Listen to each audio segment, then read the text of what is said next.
Hey guys, and welcome back to Mama's Gaming Channel. Sorry for not uploading a video sooner, but I've been extremely busy with 2 jobs and getting ready for El Salvador and everything, so I'm going to hopefully get these out more consistently, but right now I'm going to just do the best that I can in my free time. With that said, let's jump into my take on the support role in Overwatch. Now, in most matches I solo queue in, I end up taking the support role since hardly anyone ever wants to. So I have many hours of support play under my belt, and I'm confident in my gameplay. I don't claim to be perfect, but I know I'm good enough to get by. Quick disclaimer, 95% of my solo queue matches are played with no verbal communication. Not for lack of trying, however. Very rarely do I have teammates that talk or at least listen. So as you're watching, please note that I have no idea what people are saying on my team or what they're thinking. I'm going based off of their actions. Now that we have that out of the way, let's talk about what makes a successful support player. The first is good knowledge and proper use of the hero's kit. A hero's kit is his or her abilities. Ana is a good example for this topic. Some people playing Ana use her sleep dart virtually every time it resets. Even my friends do that. I have found that doing that is a misuse of her kit. Sleeping an enemy just because you can is not a good use of Ana's kit. It is much better to save Ana's sleep dart to shut down a High Noon or a Reinhardt trying to pin your teammate. Zenyatta is another hero I notice who has a misused kit even in my friend group. Most heroes have one ability that is more important than their others. Roadhog's hook is his most important ability. Lucio in his speed boost is another. Mei in her ice wall, Tracer in her blink ability, and for Zenyatta,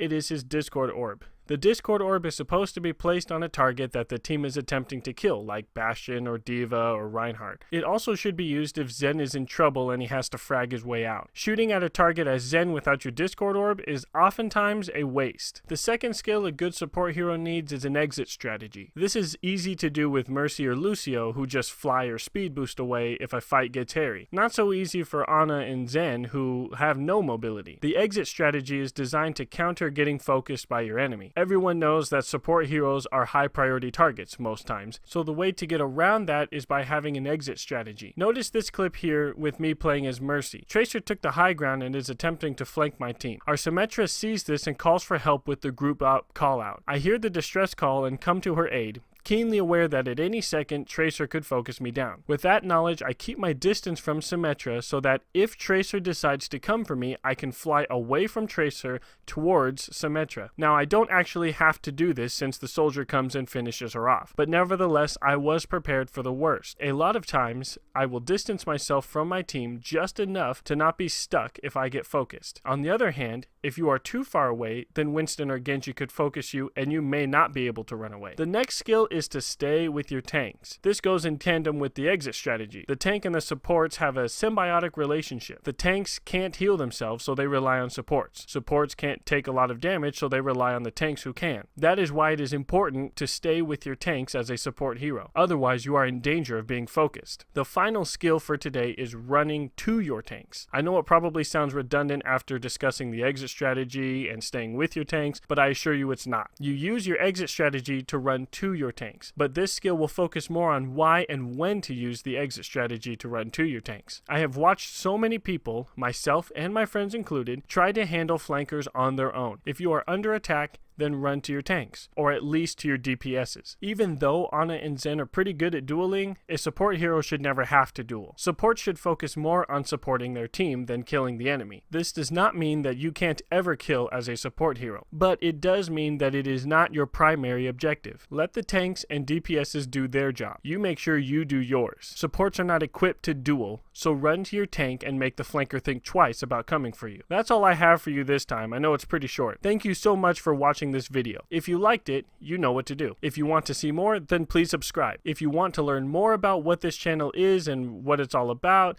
then check out my Patreon page. I'll link it in the description below to find out more. From there, you can also become a patron and support me. Since I am doing this in my free time, I cannot promise consistent videos, but I will put them out as often as possible. One last thing before I go, I am trying to make what I'm calling reward videos. These videos will only be seen by those who support me on Patreon. I won't tell you what these videos will be like since they will be exclusive, but I wanted you guys to have something to look forward to. Thanks again for watching my videos and this channel. If you have friends who would like my channel or could benefit from its contents, then let them know I exist. See you guys next time.